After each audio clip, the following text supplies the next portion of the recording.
நாங்கள் தொழிலாளர்களுடைய பேரணியை தூங்கியிருக்கிறோம். காவல்துறையினர் எங்களை கைது செய்வதற்கு வந்திருக்கிறார்கள். நாங்கள் கைது செய்தாலும் சிறைக்கே அனுப்பினாலும் எங்களுடைய கோரிக்கைகள் தீரும் வரை போராட்டம் தொடரும் என்பதை நாங்கள் சந்திக்கிறதுக்கு வாய்ப்பு இருக்கு. கூட கேட்கிறோம், எங்க லேபர் மினிஸ்டர் கூட்டு போங்க, எப்படி சிஎம் கிட்ட கூட்டு போங்க, சிஎம் கிட்ட கூட்டு போங்க. பேசுவதற்கு தயாரா இல்லையா? கைது செய்யறதுக்கு தான் தயாரா இருக்காங்க. எப்படி வாழ்றதா சாகுறதா? பேச்சுவார்த்தை நடத்துறது அவங்களுடைய கடமை இல்லையா? தொழிலாளி இத்தனை பேர் கஷ்டப்பட்டா எல்லாருக்கும் தெரியுமே. நீ தமிழ்நாட்டுக்கு என்ன நிலவரம் இருக்குங்க? பேச்சுவார்த்தை நடத்து பேசுறதுக்கு நாங்கள் காத்து தயாராக இருக்கிறோம். அரசாங்கம் தயாராகி இந்த பிரச்சனைகளை தீர்வு காண வேண்டும். தமிழ்நாடு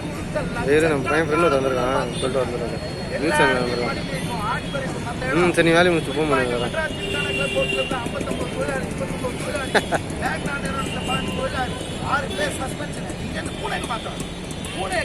பல மடங்கு 300-400 மடங்கு அங்க இருக்கு கொரோனா. அங்க தூக்கி போய் கொரோனா டிரான்ஸ்பர் போறோம்.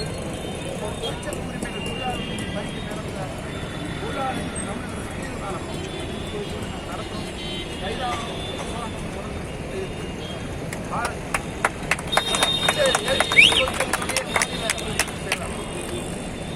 தலையிலே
சந்திப்போம்.